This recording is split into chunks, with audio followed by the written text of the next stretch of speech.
है अपने बंदों पर बीमारी भी देता है और तजल्ली रहमत नाजिल भी करता रहता है।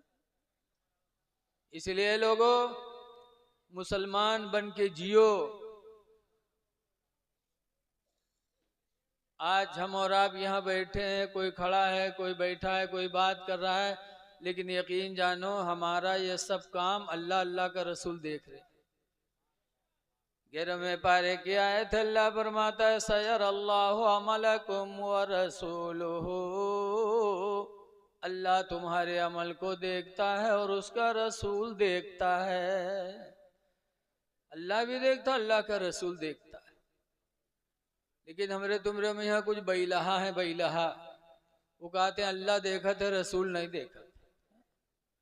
बताओ, पूरे पूरे हर्फ का इनकार कर रहे हैं, क्या मुसलमान रह जाएंगे? जब कुरान से बड़ी कोई किताब है ही नहीं, और कुरान में जब है सयर अल्लाह मलकुम रसूलहू, अल्लाह तुम्हारे अमल को देखता, उसका रसूल देखता है, तो अब इसका इनकार कर देने वाला मुसलमान कहाँ रहेगा? और ऐ मुसलमानों, जब तुम्हारा अकीदा यह हो जाएगा तो इंशाअल्लाह तुमसे चोरी नहीं होगी।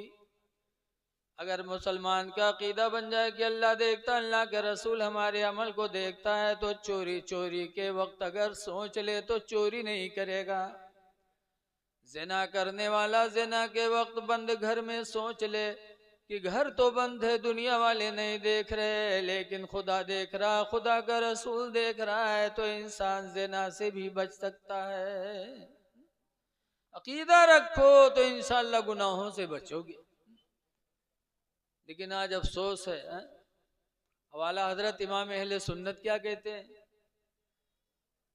दिल फर्श पर है तेरी नजर, सर अर्श पर है तेरी गुजर।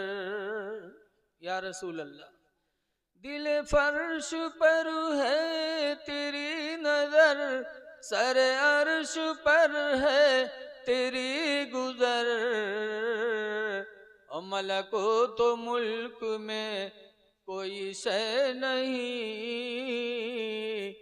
वो जो तुझ पे आया नहीं। अकीदा रखो। एक आयत और अल्लाह फरमाता अगनाहुमुल्लाहु व रसूलुहु मिन फदलिही, अल्लाह ने उन्हें मालदार बना दिया और उसके रसूल ने मालदार बना दिया, मिन फजलिही, अपने फजल से। लेकिन क्या बताया जाए, आजकल देखने में बहुत चीजें अच्छी लगती हैं, अंदर से बेकार होती हैं। चले जाओ मेडिकल पे यहाँ, तो एक डब्बा बड़ा खूबसूरत, ऊपर नाम कितना बढ़िया लिखा है, हब्बुस सलातीन। हब्बुस सलातीन माने, हब माने दाना, सलातीन माने बादशाह, बादशाहों का दाना। तो देख के खुश हो जी हो कि काजू बादाम तो अब तो अमीर गरीब सब खाते, और इमा बादशाहों का दाना, बड़ी अच्छी चीज होगी इसके अंदर। नाम देख के, डब्बा देख के, जब उसका खरीदियो खोलियो तो उमा निकली का जमाल गोटा, एक गोली खाए ले तो रात भर दौड़ो, और हो सकते सुबह हो तो एक दी 3-4 हो जाए। नाम इतना अच्छा, काम इतना खराब। ऐसे ही एक किताब है जिसका नाम है तक़वियतुल ईमान, ईमान को मजबूत करने वाली किताब। लिखा किसने? मौलाना इस्माइल देहलवी, देवबंदियों के पेशवा ने। नाम कितना बढ़िया रखा, तक़वियतुल ईमान, ईमान को मजबूत करने वाली। और जब उसका खोली हो तो मैं लिखा जिसका नाम मोहम्मद हो या अली हो, वो किसी चीज के मालिक व मुख्तार नहीं। कुरान कहता है अगनाहुमुल्लाहु व रसूलुहु मिन फदलिही, कि मालदार कर दिया उनको अल्लाह और अल्लाह के रसूल ने अपने फजल से। और ये इस तरह कहते हैं। इसलिए लोगों, इस दौर में ईमान बचाना बड़ा मुश्किल काम है। आज दाढ़ी टोपी कुर्ता पैजामा में नमाज के नाम पर ईमान पे डांका डाला जाता है, और लोग नमाज रोजा देख के उधर बहक जाते। मौलाना अब्दुल मुस्तफा आदमी ने लिखा है कि एक दरख्त था, दरख्त के ऊपर एक मुर्गा बैठ कुकरू कू करे। करीब में कहूँ भेड़िया रहे, सुनी बा मुँह चटपटान हो गए कि लागत है कहूँ शिकार है। ढूंढा ढाड़ा था पेड़ के नीचे, देखे मुर्गा ऊपर बैठा है। तो भेड़िया बहुत परेशान कि अल्लाह कैसे शिकार हो। तब भेड़िया कहे इसके मुल्ला जी आपने अजान पढ़ दिया है, अब नीचे उतरिए नमाज पढ़ी जाए। तो मुर्गा जाने का कुछ नहीं कि नियत है गड़बड़। नमाज के नाम पर बुलाए कि अब्बे साफ कही थी। तब मुर्गा इधर उधर देखने लगा, करीब में दरिया थी, दरिया में शेर पानी पी रहा था। और मुर्गा जानता था कि ये पानी पी के इसी पेड़ के नीचे आराम करने आता है। तो मुर्गा ने कहा मुल्ला जी रुकिए,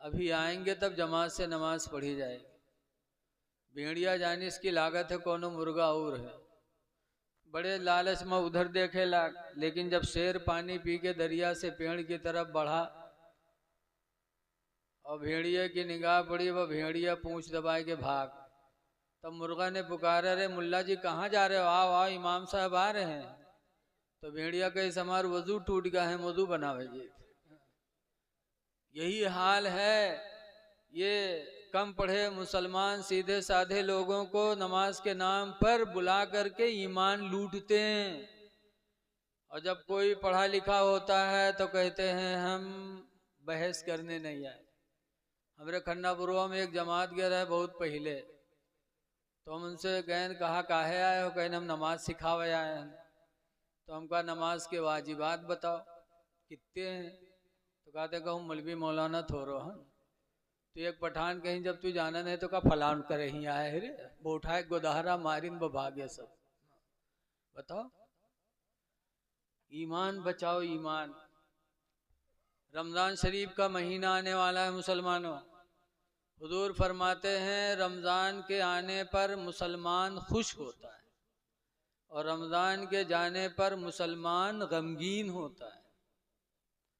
और मुनाफिक रमजान के आने पर गमगीन होता है और रमजान के जाने पर खुश होता है। वही लोग 28 के जो चांद निकारे लागत हैं वही हुए जानो, 28 के बक्के लगी हैं तो हुआ देखे पर गवा। क्यों? उनके लिए रमजान भारी है। तो मुसलमान की पहचान कि रमजान के आने पर खुश और जाने पर गमगीन, और मुनाफिक आने पर गमगीन जाने पर खुश। इसलिए लोगों रमजान का महीना आ रहा है, रोजे रख लो, तराविया की नमाज जमात से पढ़ लो, हीले बहाने से काम न लो, क्योंकि आप सुन्नी हो। आला हजरत की जिंदगी नजरों के सामने है। आला हजरत बहुत छोटे थे, बहुत छोटे। रमजान का महीना आया तो आला हजरत ने जिंदगी में पहला रोजा रमजान का रखा। तो माँ बाप बहुत खुश। पूरे बरेली में आला हजरत के घर वालों ने दावत बांट दिया कि आज अहमद रजा जिंदगी का पहला रोजा रमजान का रखा है, आज शाम को इफ्तारी में सबकी दावत है।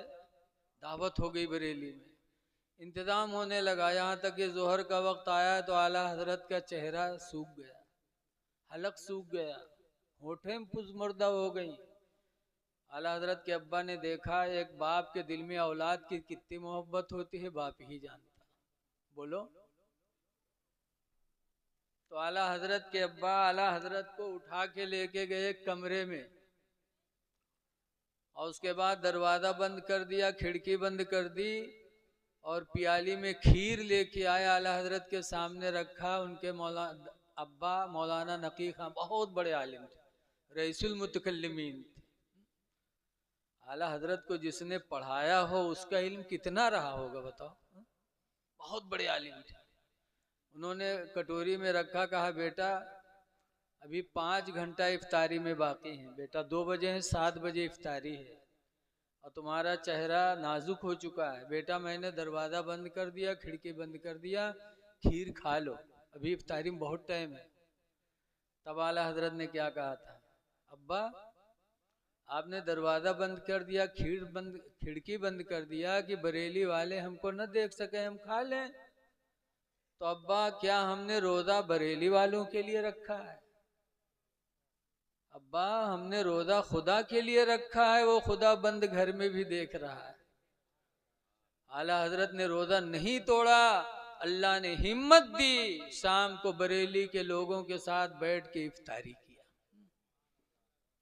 तो आला हजरत वाले हो तो रमजान महीना में दवा के पैकेट लेके न चलो दिखावे खाते, होटल पर बगर बगर खाओ। कोई कहा अरे साहेब रोजा नहीं, अरे कहा बता यार देखो ना बहुत बीमारी है, देखो दवा करती बड़ी बड़ी। अरे तुम आला हजरत वाले हो, ये दिखा रहे हो किसके लिए? रोजा रखते हो खुदा के लिए, दिखा रहे हो बंधुओं को। बीमार न बनो, खुदा जाने कहीं बीमार बनते बनते बीमार न हो जाओ। हदीस पाक में अस्सौम वल कुरान यशफानी यौमल क़ियामा, कि रोजा और कुरान ये दोनों क़यामत के दिन शफाअत कराएंगे।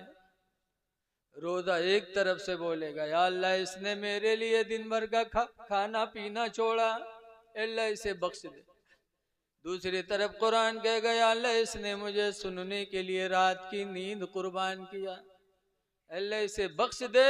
तो हदीस में है कि रोजा कुरान की शफाअत अल्लाह कबूल करेगा और रोजा रखने वाला तरावी पढ़ने वाला बख्श दिया जाएगा। इसीलिए रमजान का महीना आ रहा है, खूब रोजा रख लो, कुरान पढ़ लो, हीले बहाने न करो।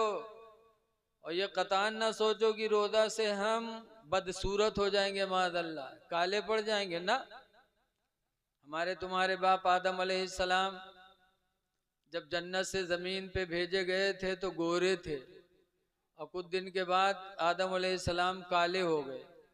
तो आदम अलैहिस्सलाम ने कहा था या अल्लाह जन्नत में था गोरा था, जमीन पे तूने भेजा तो काला हो गया। अल्लाह ने फरमाया आदम अगर वही रंग चाहते हो तो अय्याम 20 के रोजे रखो, रोजों की बरकत से हम तुम्हें हुस्न अता कर देंगे।